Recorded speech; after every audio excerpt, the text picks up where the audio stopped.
ஓவராலாக எல்லாம் குங்கும மஞ்சள்லாம் வச்சு நான் வாங்கின துணி அம்மாவுக்கு சாத்திட்டேன். பார்த்தீங்களா, வராகி அம்மாவுக்கு சாத்தி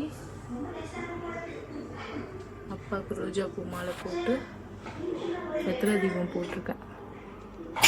நெய்வேத்தியம் இன்னைக்கு எதுவுமே என்னால் வைக்க முடியல, நான் வைக்கலை. நாளைக்கு காலையில் வைக்கணும். வெள்ளிக்கிழமை தான் கூழ் வீட்டில் கொஞ்சமாக செஞ்சு அம்மனுக்கு வச்சு படைக்கணும். கூழ் சக்கரை பொங்கல்.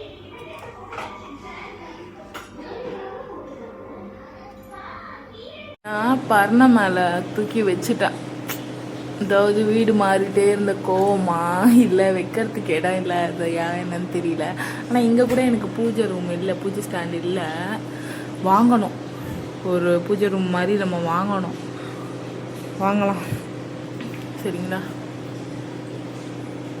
நாளைக்கு பார்த்தீங்கன்னா செவ்வாய்க்கிழமைல நல்லா க்ளீன் பண்ணுறேன். வராகி அம்மன் வச்சிருங்க மேலே. வராகி அம்மன் கூட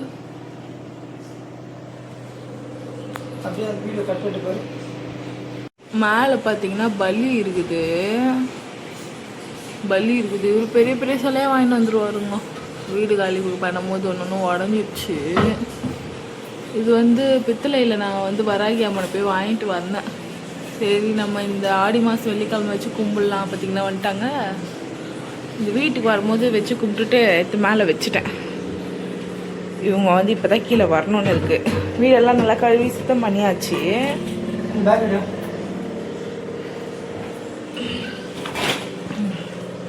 பார்த்தீங்களா, அங்கே இருந்தாங்க. பூஜை ரூம் வாங்கிட்டு எல்லாம் ப்ராப்பராக வைக்கலான்னு மேலே ஏற்றி வச்சுட்டேன். சரி, ஆடி மாதம் 3ஆம் வாரம் சிம்பிளாக கூழ் செஞ்சுட்டு இவங்களுக்கும் ட்ரெஸ் எல்லாம் வாங்கி போட்டுட்டு வச்சு கும்பிடவே ஆரம்பிச்சிடலாம். வெள்ளிக்கிழமைனா வச்சு கும்பிட ஆரம்பிச்சிடலான்னு சொல்லிட்டு எடுத்துட்டேன். பார்த்துட்டிங்க, நல்லா வெயிட். இவங்க வெயிட் அப்போ வாங்கினது 5 வருஷம் இருக்குமாப்பா. 5 வருஷம் இருக்கும் இவங்க வாங்கி. 5 வருஷம் 4.5 வருஷம் இருக்கும் இவங்க வாங்கினேன். இவங்க வாங்கிட்டு அடுத்தடுத்து வீடு காலிலாம் பண்ணவோ எனக்கு சின்ன வீடு போயிடவோ வச்சு கும்பிடுறதுக்கு வாட்டம் இல்லை. ஏன்னா தீர்த்தங்கு படாமல் நம்ம சுத்தமாக வச்சுருக்கோம்ல இவங்கெல்லாம் சொல்லிப்படும்போது. அதனால சின்ன ரூமு சின்ன வீடு இருக்கும் போது நம்ம எடுத்து மேலே வச்சிட்டோம்.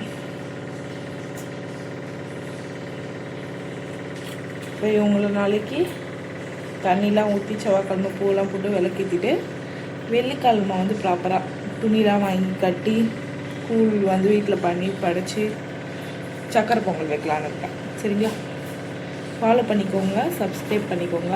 அடுத்தடுத்த வீடியோ நான் போஸ்ட் பண்ணுறேன்.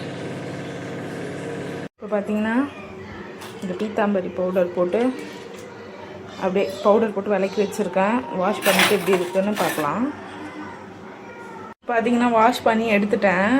என்ன தண்ணியாக இருக்குன்னா இதை ஃபுல்லாக நான் ஒரு நல்ல காட்டன் துணி வச்சு தொடச்சி எடுத்துகிட்டு தான் குங்கும மஞ்சள் வைக்கிறது. சரிங்களா, நான் பாத்திரம் கழுவும் போது தான் மேக்ஸிமம் தண்ணி வராது. பார்த்தீங்களா, இது தண்ணி எடுத்துகிட்டு வச்சு தான் நான் இப்போ கழுவி எடுத்தேன். கொஞ்சம் கேன் வாட்டர் யூஸ் பண்ணி கழுவி வச்சுருக்கேன். இதை நல்லா சுத்தமாக துடைச்சிட்டு குங்கும மஞ்சள் வச்சுட்டு அங்கே பூஜை பண்ண வேண்டியது தான்.